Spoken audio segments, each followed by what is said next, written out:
BPL এর first ম্যাচের আগে যদি রিজাইন না করেন তাহলে আমরা সব ধরনের ক্রিকেট বন্ধ ঘোষণা করছি। বাংলাদেশ ক্রিকেট বোর্ড বিসিবির পরিচালক এম নাজমুল ইসলাম পদত্যাগ না করলে বিপিএল সহ সব ধরনের ক্রিকেট বর্জনের হুমকি দিয়েছেন ক্রিকেটাররা। বুধবার 14 জানুয়ারি এক সংবাদ সম্মেলন করে এই হুমকি দিয়েছে Cricketers Welfare Association of Bangladesh কোয়াব।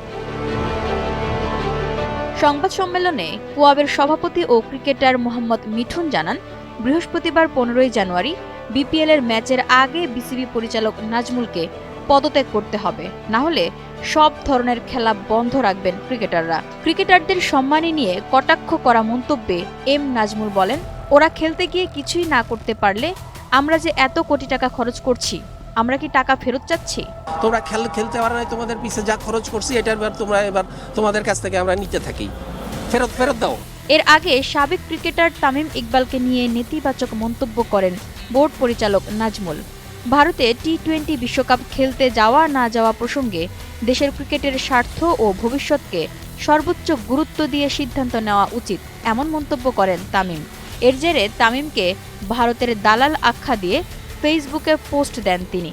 সে সময় এর প্রতিবাদ করেছিল cricketers Welfare Association of Bangladesh কোয়াব।